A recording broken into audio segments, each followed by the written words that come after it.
I came here not to please anyone. I'm here to speak the truth, whether you like it or not. It's your own baby to feed Malta Bella. I'm not in the business of going around to please people. I only tell the truth. Now, I represent a non-racial organization, but we do not fight for white people. Why? Why should we fight for them? What do you want? What do they want? When you say you are fighting for all in South Africa, black and white, what do white people want? Except to want to remain in a position of privilege. That's what they want. They want to remain in a position of privilege, and we are rejecting that. There is no white person who's going to remain in a position of privilege. We must all be equal. And in bringing the equality, we have to take deliberate decisions to empower the less privileged to be at the same level with those who are privileged. And that's what the EFF manifesto speaks about. Why should we build bicycle lanes? For what? White people demand bicycle lanes even when there is no cycling culture in South Africa, because they just want something to be done in their areas. Why? Because we are the ones who are paying the high taxes and rates. So something must be done here. You just want this to happen in your areas because you are paying, but there is a huge constituency of people without water and electricity. You must be ashamed that you want bicycle lanes. There are people without flushing toilets. That's what you are so. Principal came here to tell you before me. And he speak everything nice. We are here to crush white dominance. We are here to create an equal society. And crushing of white dominance does not mean hatred of white people. It means the deliberate effort to liberate the black African majority, which is oppressed, and that is not division. Division is when you protect white privilege to the exclusion of black majority. And no one, not Musi, not Zweli, represent that agenda. None of them is committed to stand before you and tell you that we want to bring to black people to the same level with you. We are in a show to watch a music festival, and we are sitting at the back there. I'm with a fellow who is short, and this fellow can't see the artist who's performing there. And then when they bring a chair for this fellow to be at the same level with me to see the artist who's performing there, I complain. No, we're being treated differently. Why is this one having a chair and I do not have a chair? We are equal. Hey, we are not equal. He can see, you can see. You have to see, all of you. It is unfair. It is actually undermining the agenda to fight for equality. We need to empower the poor masses of our people, and the rich and the privileged ones should be at the forefront of subsidizing the poor, working with government. What is the agenda here? You want water, they want water. You can afford to pay for water, they cannot afford to pay water. And we're saying let them get water for free. Why should you complain because you are also getting water? The only difference is that you can afford for it. Let us give our people water. Our people live in houses in the urban areas with taps which can't produce water because the municipalities have closed. There is no difference between Pick n Pay and the municipality. When you go to Pick n Pay, you pay to get water. When you go to a municipality, you pay to get water. Municipalities must not be run like business entities.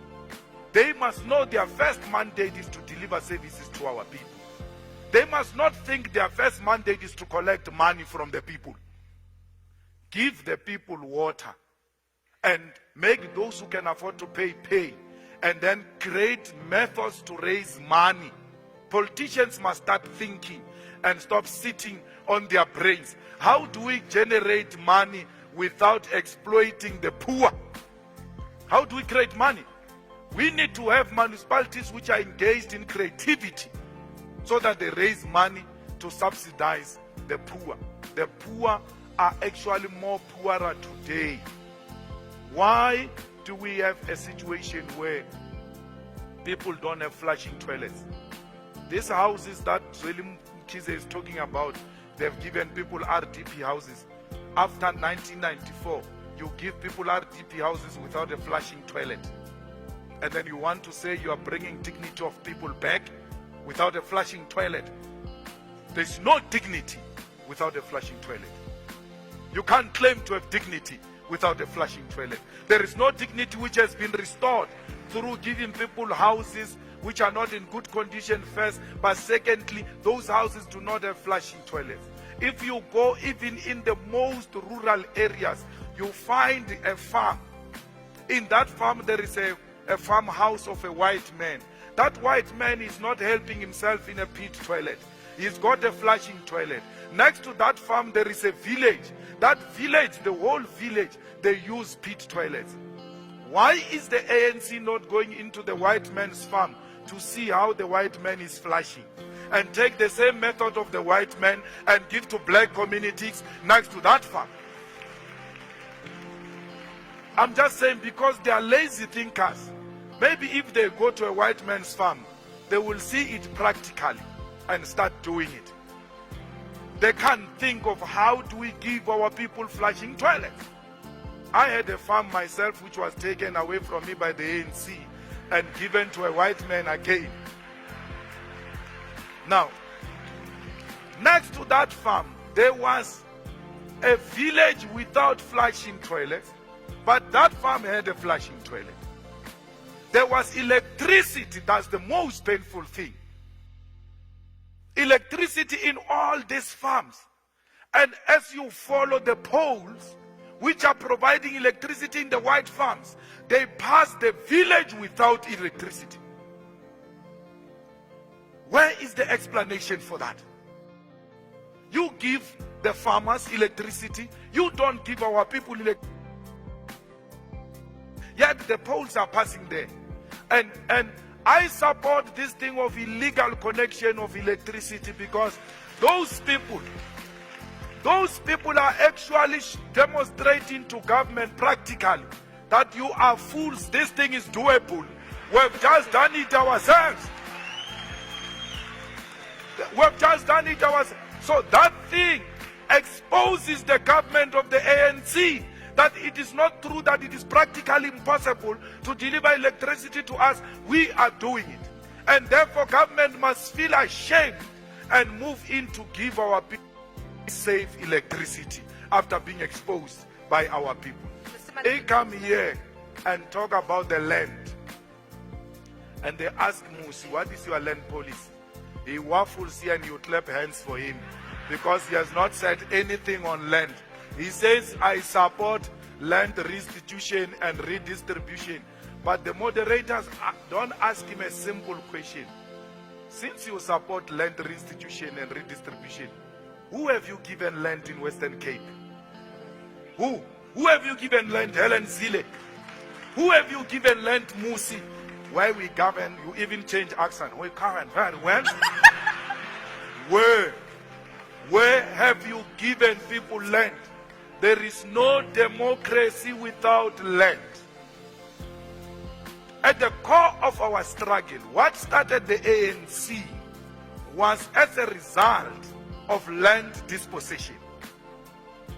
The wars which were fought by African people against the British and colonizers, and they got defeated. They then realized that fighting as small tribes is self-defeating.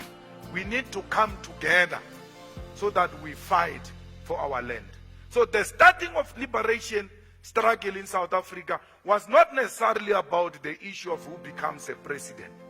The issue has always been the land. Mandela went to prison for land. Sobukwe was killed for land. Steve Biko was killed for land. Chris Hani was killed for land. They were not killed because they wanted to become politicians in air-conditioned offices. The land question is non-negotiable. Thank you.